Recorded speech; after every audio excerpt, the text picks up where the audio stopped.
Hey, all right. Hello. How are we today?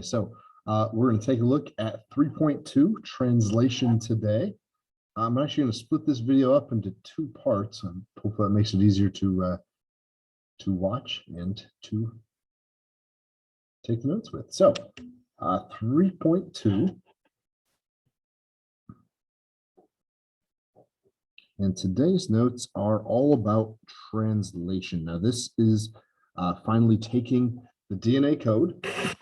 We've already got it into mRNA, and that process was called transcription. We transcribed from DNA into mRNA. We then edited the mRNA. So we cut some pieces out, spliced back together the pieces we want. We call it the exon. And today, then, we're going to translate it into protein. So if you guys remember a couple of chapters ago, or last chapter, I guess, DNA, when we first discovered it, we knew it had to be able to do two things. One was copy itself perfectly, and we saw how it does that. Those base pairing rules, A to T, C to G, G to C, those allow DNA to copy itself perfectly. So that's the first thing it does. The second thing it does is how does it act as instructions? How does DNA act as genetic code? How is it able to tell your body how to be your body? How to be you? And a plant, how to be a plant? And a banana, how to be a banana? And a bacteria, how to be a bacteria? And that all comes from translations. We're going to see that today. So in the first part of the video here, we're going to take a look at all the pieces and kind of get the key terms down. So first of all, a hopefully very familiar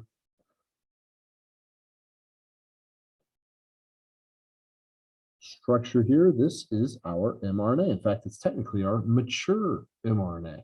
Remember, mature was the term that we called it after it had been edited, what we looked at yesterday. So here's our mRNA, and then we're going to focus on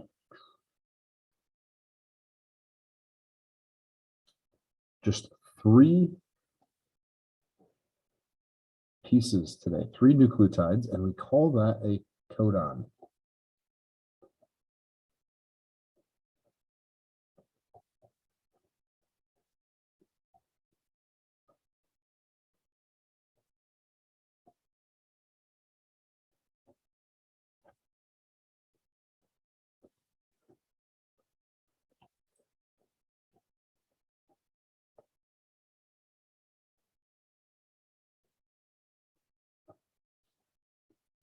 So DNA is a language that is made up of letters, A, T, C's, and G's. And with mRNA, it's a U instead of a T. But these letters then build three-letter words. All of the words in the DNA language are always groups of three. We call them a codon. And you'll see here in just a second, they all code for a very specific amino acid. And that's what makes up proteins.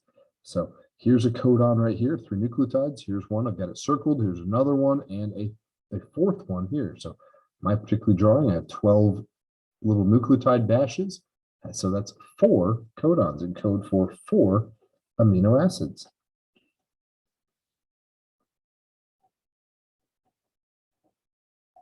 All right, next up, we talked very briefly about him last chapter, tRNA, and we're going to talk about him a lot more this chapter.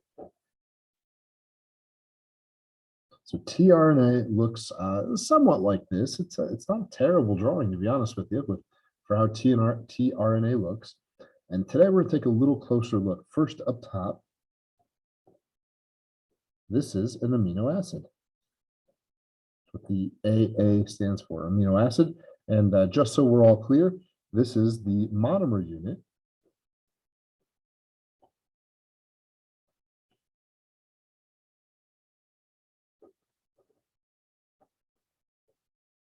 Of proteins. So, when we made DNA, we had repeating nucleotides. They were the monomer unit. A whole bunch of nucleotides made our DNA or our RNA. Well, the same we'll see is going to be true for proteins. Instead of nucleotides, though, we have what we call amino acids. So you had a whole bunch of amino acids, you link them all together, and you have a protein. So that's going to be the top half of all of our tRNA. But there's one more especially important part, and that's at the bottom down here. 3 nucleotides.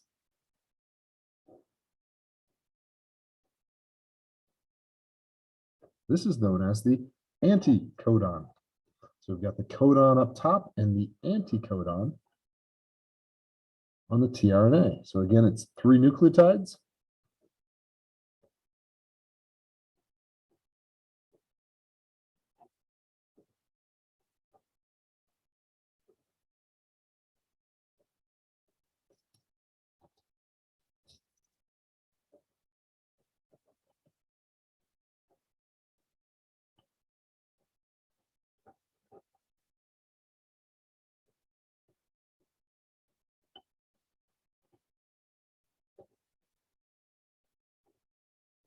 So the anticodon is 3 nucleotides on the bottom of tRNA, and perhaps you're starting to see how this mRNA message, which again is a copy of the DNA, how this is able to bring over the correct amino acid sequence and build a good protein. Build the protein we want. Well, we just match 3 letters at a time with base pairing rules.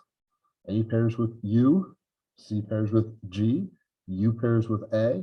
We match them up, and the amino acid up here is specific to whatever the anticodon is. So whatever 3 letters match up, you're going to bring over that particular amino acid.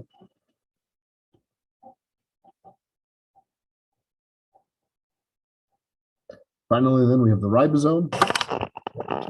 Can't quite see that yet. So finally, then our other big player today is the ribosome.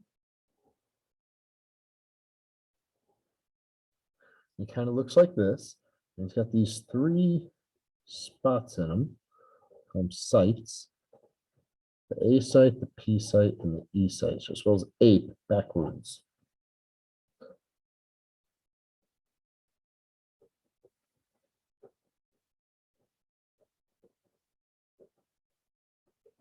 So the ribosome has 2 subunits. And they are very descriptively called the large and the small. So we got the large subunit on top. It's so called because it's larger than the small subunit on the bottom there. So large subunit, small subunit. Very creative, I know. Ribosomes are made mostly of rRNA and some proteins. It's kind of a collection of proteins kind of grouped together with rRNA, and that's what makes up a ribosome. Pretty simple structure, but man, is it amazing what it is able to do. So these 3 sites we see here,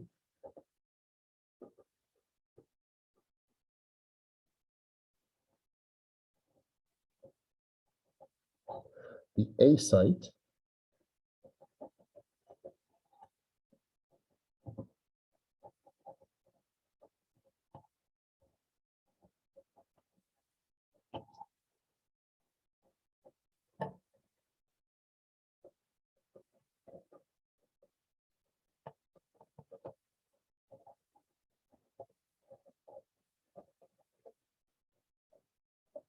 the A site is where a tRNA is going to come in, and it's going to match. The important part will be down here. The mRNA kind of feeds through the middle down here, the 2 subunits. So the tRNA comes in and matches its anticodon with the codon on the mRNA sequence. And so that's what's happening here in the A site, kind of the entry site.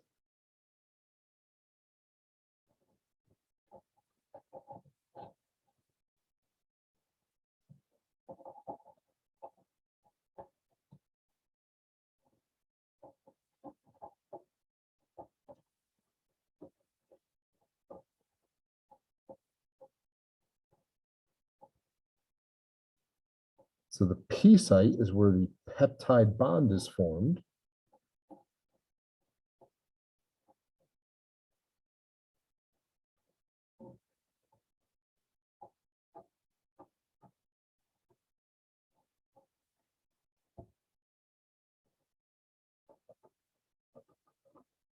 Just a little side note there, so we're all familiar. The peptide bond is what holds amino acids together.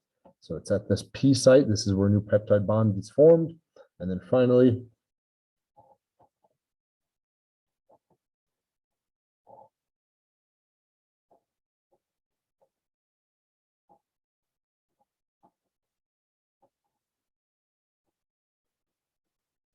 where an empty tRNA gets ejected. We'll see why it's empty in just a second here. But the E site is the ejection site. The tRNA is going to get kicked out. Then it's done its job. It brought over the amino acid, and we're ready to kind of renew the cycle. Again, we'll take a look at that in just a minute with part B of these notes. But that finishes part A, kind of meeting the players we're about to look at and how they do their jobs in translation. We are finally translating from nucleic acid language to amino acid language. We are switching languages now from DNA to protein. So I'll see you guys in just a minute here with part B of these notes.